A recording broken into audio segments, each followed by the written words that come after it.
Kedokteran Universitas Mulla Warman. Kali ini saya akan membahas mengenai kesehatan gigi dan mulut. Nah, pada kesempatan kali ini saya akan menjawab pertanyaan-pertanyaan yang umumnya sering banget ditanyakan oleh masyarakat tentang kesehatan gigi dan mulut.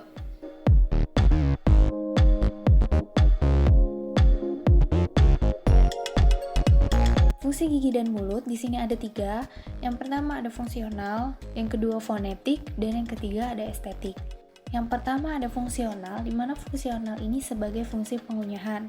Dan yang kedua ada fonetik, di mana fonetik ini untuk membantu pengucapan dalam berbicara.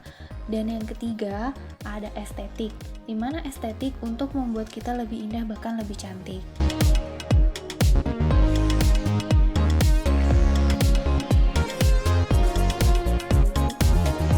Untuk permasalahan gigi dan mulut sebenarnya itu ada banyak, tapi untuk permasalahan umumnya pada gigi dan mulut itu bisa sakit gigi, bisa gigi berlubang, ada bau mulut, ada karang gigi, bahkan ada yang giginya goyang. Itu adalah permasalahan umum yang paling sering dijumpai.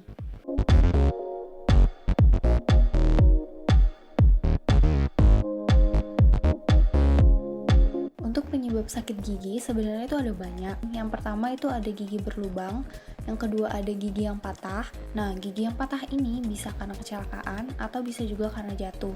Dan ketiga ada bruxism, di mana bruxism ini adalah kebiasaan buruk seseorang suka menggesek-gesekkan giginya pada saat malam hari ataupun bahkan siang hari. Yang keempat, pengaruh penggunaan kawat gigi, di mana kawat gigi ini akan memaksa dari giginya untuk bergerak, jadi akan menyebabkan sakit gigi. Dan yang kelima, ada gigi yang baru tumbuh atau gigi yang erupsi. Dan yang terakhir atau yang keenam, di sini ada tambalan yang rusak.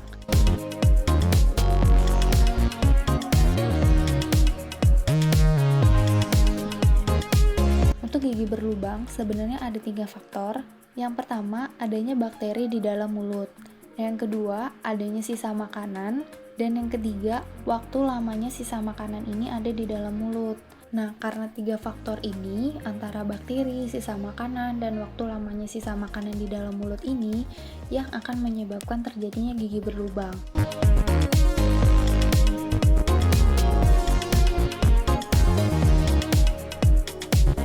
Makanan dan minuman yang dapat menyebabkan gigi berlubang itu ada banyak. Contohnya kayak permen, es krim, minuman bersoda, makanan-makanan yang manis, ditambah dengan kurangnya menggosok gigi, itu akan menyebabkan gigi berlubang. Jadi kita harus kurangi makanan-makanan manis dan minuman bersoda. Dan kita harus memperbanyak makan buah dan makan sayur untuk menyeimbangkan dari gizi kita.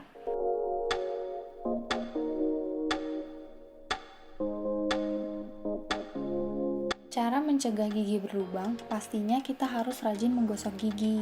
Dengan menggosok gigi, gigi kita akan bersih dan tidak ada bakteri yang bisa menempel di gigi kita yang akan menyebabkan gigi berlubang.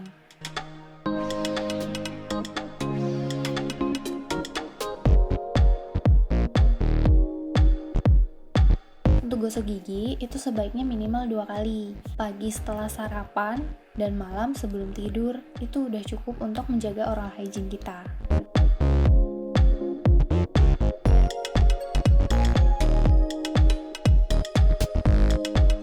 Untuk merawat gigi berlubang, pastinya harus ke dokter gigi kan? Nah, untuk gigi berlubang itu tergantung dari giginya.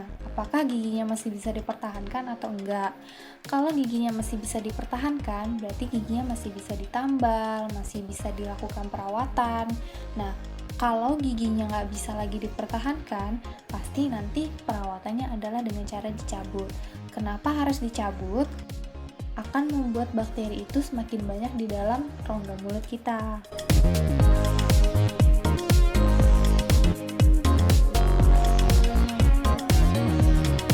Pada ibu hamil sebenarnya itu boleh dilakukan perawatan atau pencabutan gigi.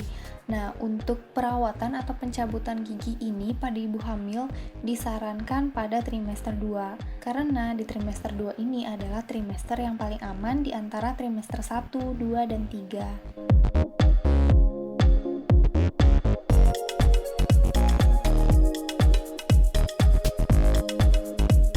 penyebab bau mulut itu sebenarnya ada banyak faktor, jadi tergantung dari faktor penyebabnya itu apa. Bisa karena oral hygiene yang buruk, jarang menggosok gigi, atau adanya karies, atau gigi berlubang, terus adanya karang gigi, plak yang menumpuk, itu bisa terjadi oral hygiene yang buruk dan akan menyebabkan bau mulut. Yang kedua, ada mulut yang kering atau suasana rongga mulutnya itu kering.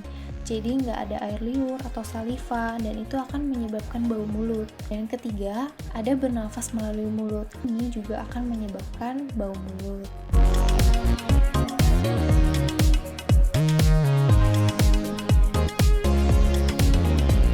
Jadi karang gigi ini bisa disebut juga dengan kalkulus.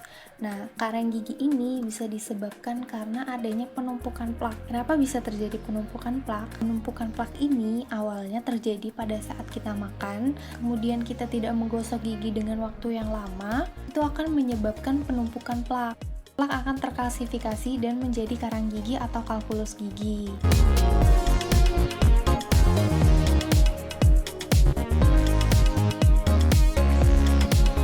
Untuk cara mengatasi karang gigi, di sini ada dua. Yang pertama ada pencegahan dan yang kedua ada perawatan. Nah, pencegahan ini sebelum terjadinya karang gigi, kita harus sering-sering menggosok gigi, minimal 2 kali sehari, pagi setelah sarapan dan malam sebelum tidur. Itu untuk pencegahannya untuk tidak terjadi akumulasi plak dan lama-kelamaan akan menjadi karang gigi. Dan yang kedua ada perawatan.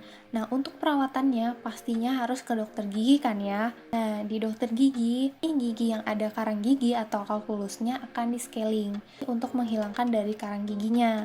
Nah, setelah di-scaling itu nanti akan giginya menjadi bersih kembali.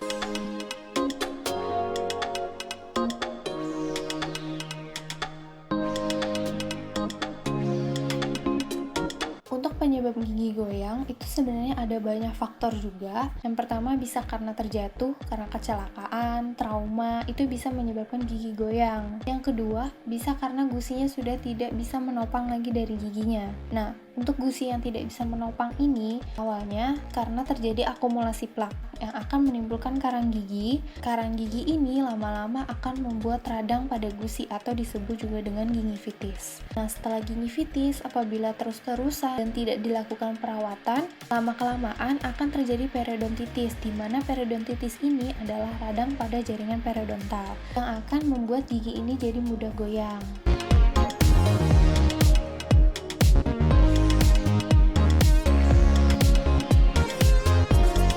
Untuk cara menjaga kesehatan gigi dan mulut, teman-teman sekalian pasti sudah pada tahu. Yang pertama itu adalah rajin menyikat gigi minimal 2 kali sehari, pagi setelah sarapan dan malam sebelum tidur. Yang kedua adalah berkunjung ke dokter gigi minimal 6 bulan sekali. Dan yang ketiga adalah makan makanan yang bergizi seimbang. 3 faktor ini yang akan membuat gigi dan mulut kita ini terlihat lebih sehat dan terhindar dari permasalahan-permasalahan tadi.